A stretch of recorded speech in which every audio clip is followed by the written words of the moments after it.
Im Wald ist es ja auch so, dass auf der Schattenseite, auf der Nordseite des Waldes wächst dieses grüne Moos. Und so habe ich halt auch meine Figuren dargestellt, dass sie eine Sonnen- und eine Schattenseite haben. Die ersten Versuche, die wir gestartet haben, waren sehr mechanisch, schematisch aufgebaut, wie ein Architekt seine Landschaften baut. Ich wollte aber noch tiefer in die Materie eingreifen und dass man die Maschinen noch mehr zur Geltung kommen lässt.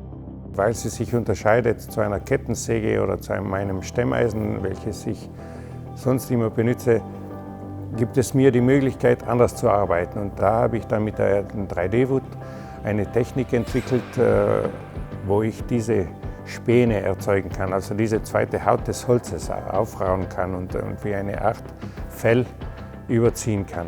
Und das war natürlich sehr spannend für mich und das hätte ich sonst niemals hinbekommen.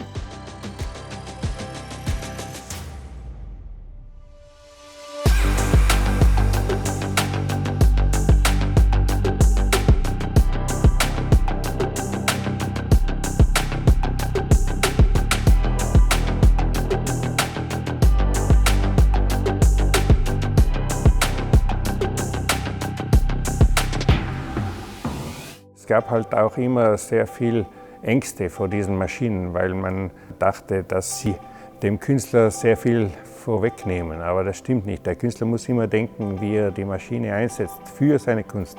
Die Maschine ist letzten Endes nur ein Instrument.